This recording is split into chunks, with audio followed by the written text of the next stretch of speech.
So hello everyone, एक बार फिर से आप लोगों का बहुत बहुत स्वागत है फ्रेंड्स आपके अपने चैनल पे। तो प्यारे दोस्तों, जो लोग भी यहाँ पर आए हैं वीडियो देखने, उन लोगों को बहुत सारा थैंक यू सो मच। आपके घर में जब कभी भी आप मेहंदी लगवाते हो ना फेस्टिवल पे, तो पूरी कोशिश कीजिए जो घर में कन्या हो उसको या तो सबसे पहले लगाइए, या फिर जो सबसे बड़ी स्त्री हो उनको लगाइए। जैसे हर बार मैं हमेशा अपने सासू माँ को सबसे पहले मेहंदी लगवाती थी, बट इस बार वो घर में नहीं है, कहीं बाहर हैं, तो इसकी वजह से इस बार मैंने सबसे पहले अपनी बेटी को थोड़ा सा लगवाया। और मेरी बेटी को शौक भी बहुत है, तो अपने घर की जो कन्या होती है, छोटी कन्या, उसको चाहे थोड़ा सा थोड़ा ज़्यादा या जितना भी उसको पसंद हो या जितना भी आप लगवा सकते, थोड़ी सी मेहंदी लगवाइए और उसके बाद अपने हाथों में स्टार्ट कीजिए। बहुत ही अच्छा, बहुत ही शगुन माना जाता है। तो प्यारे दोस्तों, ये बात सच है कि मैं वीडियो आपको थोड़ा सा स्पीड में दिखा रही हूँ, यानी कि 2x की स्पीड में दिखा रही हूँ, बट ये भी मैं बिल्कुल सच बोल रही हूँ दोस्तों कि ये जो मेहंदी का डिज़ाइन है बहुत ही सिंपल, बहुत ही ईजी है, और जिस ट्रिक से इन्होंने लगाया था वो ट्रिक भी बहुत ईजी है। तो आप लोग भी घर में चाहो तो इसको, जब आपको झटपट में मेहंदी लगवानी हो, तो आप इस डिज़ाइन को लगवा सकते हो, किसी भी फेस्टिवल में लगवाइए। और यहाँ पर प्रॉपर आपको मैं स्पेसिंग भी दिखाऊंगी, जहाँ पर आप लिख सकते हो उस फेस्टिवल का नाम। तो दोस्तों, मेहंदी की डिज़ाइन आप ध्यान से देखते रहिए। साथ ही साथ मैं आपको बहुत ही एक अच्छी सी बात बताने जा रही हूँ, एक सच्ची बात बताने जा रही हूँ, तो ध्यान से सुनिएगा। जी हाँ दोस्तों, आज ही मैं स्कूल से आ रही थी, तो मुझे रास्ते में एक बूढ़ी दादी मिली जो बहुत ही ज़्यादा परेशान थी। और उनसे जब मैंने बात करी कि क्या हो गया अम्मा, इतना परेशान क्यों, तो उन्होंने कहा मेरे बच्चों ने मुझे घर से निकाल दिया और उन्होंने कहा है कि गाँव वाले मकान में जा कर के रहो, आप मेरे साथ नहीं रह सकती हो। उनकी ये बातें सुन करके मुझे तो बड़ा दुख हुआ। मैंने कहा भाई, बड़ी गंदी संतानें आजकल की हो गई हैं कि बताओ, माता पिता घर से बाहर निकाल देते, एक बूढ़ी माँ घर से बाहर निकली हुई है तो उसका क्या ही होगा, क्या करेगी बेचारी, इस तरह करके मैंने बहुत सारी बातें सोचनी शुरू कर दी। उसके बाद मैंने अम्मा से कहा कि अम्मा, जो भी कुछ मुझसे मदद हो सकती है आप ले लो, मैं आपकी कुछ पैसे रुपए से मदद कर दूँ या फिर आपको कुछ कपड़े वगैरह से मदद कर दूँ, बाकी रहने की व्यवस्था तो मैं नहीं करा सकती हूँ, क्योंकि भाई मैं जहाँ पे रहती हूँ वहाँ पर परमिशन नहीं है और मैं आपको ये चीज़ तो नहीं कर सकती, लेकिन हाँ अगर और कुछ हो तो बताओ। तो अम्मा ने कहा कि नहीं नहीं, मुझे कुछ नहीं चाहिए, बस मुझे एक जोड़ी अगर कपड़े मिल जाते तो अच्छा होता, इसके अलावा मुझे कुछ भी नहीं चाहिए। तो मैंने कहा चलो ठीक है भाई। अम्मा भी काफ़ी स्वाभिमानी मुझे लगी, तो मुझे दया भी आ रही, तो ये चीज़ मैं सोच ही रही थी। उसके बाद आते आते ही, जैसे ही मैं समझ के घर आने ही वाली थी, रास्ते में मुझे एक लोग मिले और उनसे मैंने ये बात बताई कि एक रास्ते में बूढ़ी अम्मा मिली है जो बड़ी दुखी है और उसके बच्चे बड़े ही बेकार, उन्होंने ऐसे ऐसे करके कर रखा है। तो उन्होंने मुझे जो बताया ना, वो सुनने के बाद तो सच में मेरा दिमाग ही हिल गया। तो मुझे समझ ही नहीं आ रहा था कि क्या अभी तक, यानी इस एज तक मैं लोगों को पहचान नहीं पाती हूँ। मतलब स्टिल 10 मिनट पहले जो मेरा दिमाग चल रहा था वो एकदम से अपोजिट हो गया। अम्मा के बारे में जो कुछ मैंने सोचा था, जो मैंने उनसे सुना था, वो सब कुछ एकदम से बदल गया। मतलब कभी कभी लाइफ में ऐसी चीज़ें हो जाती हैं कि आपको खुद पे ही नहीं विश्वास होता है कि क्या है, आपको आपके पास क्या सोचने समझने की क्षमता नहीं है या शक्ति नहीं है कि क्या ही है।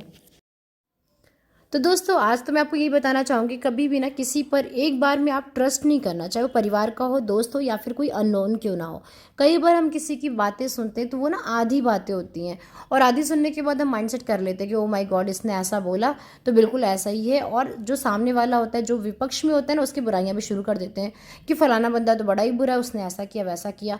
मैंने खुद अपनी लाइफ में ये चीज़ें 2 से 3 बार करी हैं कि लोगों की बहुत सारी तारीफ कर दी या उनके बारे में बहुत कुछ सोच लिया और उनके बारे में सोच के दुखी भी हो गई, और बाद में पता चलता है कि ऐसा तो कुछ था ही नहीं, चीज़ें ऐसी नहीं ऐसी थी। तो इसलिए आप कभी भी डिसीजन लेने पे अगर आते हो या कभी भी ऐसे आपके पास मौका आता है, तो पूरी कोशिश कीजिए कि पूरी जानकारी करके ही आप डिसीजन लो, या पूरी जानकारी करने के बाद। तो दोस्तों, मुझे पता है कि अब आप लोग बिल्कुल भी वेट नहीं कर पा रहे होगे, आपको रीज़न जानने का मन होगा, तो मैं आपको बता ही देती हूँ। जब मैं रास्ते में आई और जब मुझे एक भैया मिले और उनसे मैंने ये चीज़ बताई कि मेरा तो आज मन ख़राब हो गया। उन्होंने पूछा क्या हुआ। मैंने कहा एक अम्मा मिली मुझे और मैं आ ही रही थी, रास्ते में मिली। अम्मा बड़ी दुखी थी, बहुत ही परेशान थी, बताओ कितनी गंदी उनकी औलाद है, उसने घर से बाहर निकाल दिया, अम्मा इस बुढ़ापे में कहाँ जाएगी। और इस तरीके से करके मैंने बोला, मैंने कहा अम्मा ने तो बोला है कि एक कपड़ा मुझे दे देना, और कुछ मुझे चाहिए नहीं। बट ना वो बहुत ही ज़्यादा परेशान थी, और सचमुच में आजकल की जो जनरेशन है वो बहुत ही ज़्यादा ख़राब हो गई है। तो दोस्तों, वीडियो तो मैं आगे भी आपको बताऊंगी, लेकिन उससे पहले आपको ये बता दूं कि मेहंदी में देखिए यहाँ पर मैंने स्पेसिंग छुड़वाई थी, क्योंकि मैं ये मेहंदी करवा चौथ पर लगवा रही हूँ, तो मैंने यहाँ पर करवा चौथ लिखवा लिया। यहाँ पर आप रक्षाबंधन लिखवा सकते हो, तीज लिखवा सकते हो, जिस भी फेस्टिवल में आप लगवा रहे हो इस मेहंदी को, वो फेस्टिवल का आप यहाँ पे नाम लिखवा सकते हो। तो इस तरीके से अगर आप कर दोगे तो आपका हाथ भी बहुत जल्दी भर जाएगा, मेहंदी भी बहुत जल्दी लग जाएगी, और सबसे बड़ी बात जो होती है ना, कि बहुत ही ज़्यादा सुंदर लुक आता है। आप देख सकते हो जो मैंने मेहंदी लगवाई कितनी सिंपल है और कितनी प्यारी सी लग रही है, और सच बताऊँ ये बहुत जल्दी लग गई थी। तो आपके लिए मेहंदी बहुत ही अच्छी रहेगी। अब बात करते हैं आगे अम्मा की। तो दोस्तों जैसे ही मैंने बताया उन भैया से, तो भैया मुझे कहने लगे, कह रहे अरे उस अम्मा की बातों मत आना, वो अम्मा तो बहुत बातें करती है बट उसकी आधी से ज़्यादा बातें झूठी हैं और आपको पूरी चीज़ नहीं पता है। तो मैंने कहा आप कैसी बात कर रहे हो, एक बूढ़ी औरत अपने बच्चे के बारे में क्यों झूठ बोलेगी, और वो एक माँ है वो क्यों झूठ बोलेगी, और कुछ भी कह लो लेकिन ना उसका जो भी बेटा है वो बहुत ही बुरा है और उसकी बहू भी बहुत बुरी है और वो जो भी कुछ कर रहे हैं वो सही नहीं है। तो मुझे उन भैया ने बताया कि आपको मैडम आधी जानकारी है, आधी चीज़ें तो आपको पता ही नहीं है। तो मैंने कहा कि चाहे कुछ भी हो, मैं कहती हूँ कोई भी रीज़न हो, बट वो जो भी कोई बेटा है वो मेरी नज़र में बहुत बुरा है। चाहे जो भी रीज़न हो, आप घर से बाहर नहीं निकाल सकते हो। जैसी भी आपकी माँ है, आप उससे 2 दिन 4 दिन बातें नहीं करते, 2 दिन 4 दिन आप उसकी तरफ ना देखते, वो सब कुछ ठीक था, बट घर से निकाला आपने, तो मेरे हिसाब से आप बहुत बुरे बेटे हो। जैसे ही मैंने इतना बोला ना, तो फिर वो भैया बोलने लगे कि मैडम ये तो गलत बात है, आप हमारी बात ही नहीं सुन रहे और बोलते जा रहे हो। मैंने कहा ठीक है, क्योंकि मुझे गुस्सा बहुत आया हुआ था, तो मैं सच में नहीं सुन रही थी। हालांकि ये भी बहुत गलत चीज़ होती है कि आप अपने गुस्से में दूसरे की बात सुनते ही नहीं हो। तो फिर मैंने थोड़ा सा ठंड रखी और मैंने कहा कि हाँ बताइए क्या हुआ। तो उन्होंने कहा कि मैडम जो वो अम्मा है ना, उसमें ही कमी है, और वो अम्मा अपने बच्चों को बहुत सताती है, इतना ज़्यादा नाटक करती है, घर में खाना नहीं बनाने देती है, चीज़ें छुपा देती है। यहाँ तक कि जो मुझे भैया ने बताया, शायद आपको भी मेरी तरह यकीन ना हो, पर कुछ औरतें ऐसे सचमुच में हैं, उसने अपने ही बेटे पर जादू टोना कर रखा है ताकि कि उसका बेटा उसकी वाइफ की ओर ना देखे, मतलब कि अपनी पत्नी की ओर ना देखे, और पूरा पूरा ध्यान अम्मा पे दे। और उनकी इन हरकतों के बारे में जब उनके बहू बेटे को अच्छे से पता हो गया, जब बेटे को सब कुछ डिटेल में बताया, उसने इवन दिखाया, प्रूफ दिखाया, सारी चीज़ें, तो गुस्से में उस दिन उस लड़के ने बोला कि ऐसा है, मुझे ऐसी माँ नहीं चाहिए, और ऐसी माँ जो भी है, तो मुझे ऐसी माँ होना और ना होना एक बराबर है। आपने मेरी गृहस्थी बर्बाद की, मेरी फैमिली को बर्बाद किया, इवन मेरी फैमिली में कभी शांति नहीं रही आपकी वजह से। तो इन सारे रीजंस की वजह से उस दिन गुस्से में उसने बोल दिया, और उसका ये जो बोला हुआ वर्ड्स था ना, उसको बहुत ही ज़्यादा मॉडिफाई करके वो अम्मा घूम घूम के लोगों को बता रही है, ताकि उसकी गलती लोगों को ना पता चले, तो उससे पहले वही उनकी इमेज इतनी ख़राब कर दे कि जब कभी वो बताएं तो किसी के समझ भी ना आए और कोई सुनना भी ना चाहे। मैं समझ सकती हूँ दोस्तों कि आप लोग भी जो पहली बार ये बात सुन रहे होगे तो आपको बहुत ही अजीब लग रहा होगा, बिकॉज मुझे भी बहुत अजीब लगा था, क्योंकि मैंने ऐसी चीज़ ना तो लाइफ में कभी देखी है, ना कभी सुनी है, और ना कोई देखे कभी। मैं तो चाहती हूँ ऐसा कभी किसी की लाइफ में टाइम भी ना आए। बट सचमुच में क्या ऐसा हो सकता है क्या, एक माँ खुद अपने बच्चे पे जादू टोना करवा सकती है ताकि उसके बच्चे का पूरा ध्यान उसकी ओर रहे? मतलब वाकई में सुन करके बड़ा ही अजीब लगा मुझे, बहुत ही ज़्यादा दुख भी हुआ इस चीज़ का। हालांकि मैंने उस टाइम तक भी यकीन नहीं किया और मैंने कहा कि मैं तो भाई नहीं मानती हूँ। घर आने के बाद मैंने फिर किसी को फ़ोन किया और फ़ोन करके मैंने उनको ये बात बताई कि क्या ऐसा कुछ है। तो उन्होंने कहा हाँ बिल्कुल, उनके घर में झाड़ फूँक वाले भी आए थे और हमने खुद भी देखा है, उनकी बहू बहुत अच्छी है, यहाँ तक कि वो बूढ़ी औरत को खाना बना कर खिलाती है, सब चीज़ें करती है। बदले में वो सिर्फ इतना रिक्वेस्ट करती है कि अम्मा मेरा पति मेरी सुने, सिर्फ इतना रहने दो। और ये चीज़ अम्मा को बिल्कुल भी पसंद नहीं है। इवन दैट कि अगर बहुत देर तक उनका बेटा बैठना भी चाहे अपनी वाइफ के पास, तो अम्मा को इससे भी प्रॉब्लम होती है। थोड़ी देर के बाद वो बहुत ही बुरे बुरे शब्द बोलना शुरू कर देती हैं, गालियाँ देना शुरू कर देती हैं, और अपने बेटे को अपने पास बिठाती हैं, अपने पास सुलाती हैं, और वो चाहती जितना हो सके उतना डिस्टेंस बना रहे उसका उसकी वाइफ के साथ, जो कि आसपास के लोगों ने भी देखा है, आसपास के लोग भी इस चीज़ को जानते हैं, और उन लोगों ने उस बूढ़ी औरत को कई बार समझाया है। मतलब मैं समझ सकती हूँ कि मेरी तरह आप लोगों के भी ना पैरों तले ज़मीन सरक गई होगी, आपको भी बड़ा अजीब लग रहा होगा कि ऐसी माएँ होती हैं। बट दोस्तों मुझे नहीं पता आपने ऐसा कभी सुना या देखा है कि नहीं। मैंने तो नहीं देखा था, लिटरली मुझे विश्वास करने में बहुत टाइम लगा।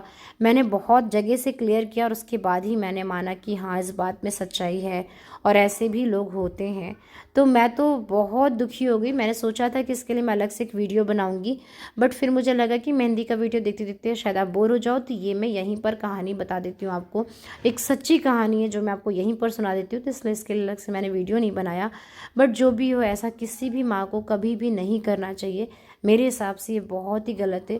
जो भी माएँ ये वीडियो देख रही हो, तो मेरी आप सभी से हाथ जोड़कर विनती है, अपने बहू बेटे की ज़िंदगी में जहर मत घोलिए, क्योंकि वो सुखी रहेंगे तो आप भी सुखी रहोगे, वो खुश रहेंगे तो वो आपको भी हमेशा खुश रखेंगे। फ्रेंड्स, इसी तरीके से बहुत बार हमारी लाइफ में भी ऐसा टाइम आता है जब हम थोड़ी सी बातें सुन कर के डिसीज़न ले लेते हैं, बट होता कुछ और ही है, या किसी इंसान के बारे में हम लोग गलत गलत सोचते चले जाते हैं जबकि वास्तव में होता कुछ और ही है। तो ऐसा कभी आपको भी कन्फ्यूज़न हुआ है क्या? कुछ भी ऐसा अगर आपको आप शेयर करना चाहते हो जो आप फैमिली में नहीं शेयर कर पा रहे हो, तो आप मुझे कमेंट में बता सकते हो। अपनी बातें आप मुझे बता सकते हो और हम लोग मिलकर के इस मैटर पे बात कर सकते हैं। और अगर कभी भी आपके सामने भी कोई बड़ी प्रॉब्लम आ जाए, कुछ ऐसी बड़ी चीज़ एकदम से आ जाए, तो आप भी इमोशनल होकर के डिसीज़न नहीं लेना, सोच समझ के आप डिसीज़न ले जाओ। जो सिक्के के दो पहलू होते हैं ना, कहते हैं ना सिक्का दोनों तरफ से दिखता है, तो दोनों पहलुओं को आप ध्यान से देखना, एनालाइज करना और उसके बाद ही आप कोई डिसीज़न करना, या किसी के बारे में उसके बाद ही अच्छा या फिर बुरा। तो दोस्तों, हो सकता है कि बहुत सारे लोगों को मेरी बात समझ में आई होगी, बहुत सारे लोगों को नहीं भी समझ में आई होगी। इससे पहले कि आप लोग कमेंट में कुछ भी लिखें, मैं आपको बता दूं कि दुनिया में हर तरीके के लोग होते हैं, हर तरीके की बातें होती हैं। वो बात अलग है कि जब तक हमें प्रूफ नहीं दिखता, हम चीज़ों को नहीं मानते हैं, हम एक्सेप्ट नहीं करते हैं, तो वहाँ पर आप अपनी जगह बिल्कुल सही हो। बस मेरा कहने का सिर्फ ये मतलब है कि आप दोनों चीज़ों के लिए तैयार रहो। आप कभी भी कोई भी सिचुएशन में आओ तो उसमें अच्छा और बुरा दोनों चीज़ें देखो। मेरी तरह आप लोग भी बेवकूफ़ ना बनो, क्योंकि ये मेरी लाइफ का थर्ड टाइम था जब मैं ऐसे सिचुएशन में बेवकूफ़ बनी हूँ। इससे पहले भी 2 बार मेरे साथ हो चुका है और ये तीसरी बार था जब मैंने एकदम से देखा और मैं एकदम इमोशनल हो गई। और मैं लिटरली बताऊँ, मैं वहाँ पर रो भी गई थी, क्योंकि अम्मा की कंडीशन देख कर के मुझे बहुत ज़्यादा दुःख हो रहा था। बट उसके बाद ही, मतलब 10 मिनट बाद ही मुझे फ़ील होने लगा कि ओ माय गॉड शिट यार, मैंने फिर से गलत धारणा बनाई किसी के बारे में, मैंने फिर से इंस्टेंट ही सोच लिया। तो इस वजह से मैं आपके साथ ये वीडियो शेयर कर रही हूँ, ये बातें शेयर कर रही हूँ, ताकि आप कभी ऐसा ना करें या एकदम से आप इमोशनल ना हो, क्योंकि अगर आप सडनली इमोशनल होते हो तो उसका हमारी बॉडी पे बहुत इफेक्ट पड़ता है और वो बुरा इफेक्ट पड़ता है। फ्रेंड्स, आई होप कोई भी इसे अदरवाइज नहीं लेगा, क्योंकि एक ये रियल बात थी, एक रियल स्टोरी थी जो मैंने आपको बताई है। तो आई होप आप लोग इस चीज़ को समझोगे, और अगर आपके आसपास भी ऐसा कुछ माहौल होगा तो उसमें आप उन्हें सपोर्ट करोगे, पॉजिटिव सपोर्ट करोगे, ना कि नेगेटिव, यानी कि बहुत ज़्यादा बढ़ावा ना दे करके उस बात को वहीं से वहीं हम ख़त्म करने की कोशिश करेंगे। तो इसी के साथ मेरी मेहंदी भी आज की लग गई, और इस बातों से मैं इतनी इमोशनल थी कि मैंने मेहंदी वाली दीदी को भी सारी बातें बताई, उनको भी मैंने सब कुछ उनसे डिस्कस किया। फ्रेंड्स, ये जो मेहंदी की डिज़ाइन मैंने आपको दिखाई है, मुझे तो बहुत अच्छी लगी। आपको कैसे लगी मुझे कमेंट में ज़रूर बताइएगा। आई नो कि आज की डेट में आपको नेट पर बहुत सारी अलग अलग टाइप्स की डिज़ाइंस मिल जाती हैं, बट ये बहुत ही सिंपल डिज़ाइन है जो आप घर पर बना सकते हो बहुत ही आराम से, बहुत ही ईजिली और बहुत ही कम टाइम में। जब टाइम कम हो और आपको लगे क्या करना है, तो उस टाइम पे आप इस डिज़ाइन को फटाफट से हाथों में करा सकते हो। मुश्किल से 15 मिनट्स का टाइम लगेगा और आपकी मेहंदी झटपट में लग जाएगी। हम लोगों ने बहुत सारे गप्पे शप्पे मारे, तभी भी हमारा मेहंदी जो है 15 to 20 मिनट्स में हो गया था। Thanks for watching guys. मिलते हैं नेक्स्ट वीडियो में कुछ नई मस्ती के साथ, कुछ नई इन्फॉर्मेशन के साथ, कुछ मोटिवेशनल स्टोरी के साथ, एज वेल एज मेरे प्यारे प्यारे से व्लॉग्स के साथ में। तो अगर आप पहली बार मेरे चैनल पर आए हैं तो चैनल को सब्सक्राइब करें, वीडियो को लाइक करें और कमेंट में अपने विचार ज़रूर बताएं। Thanks for watching, take care, bye bye, happy Karva Chauth.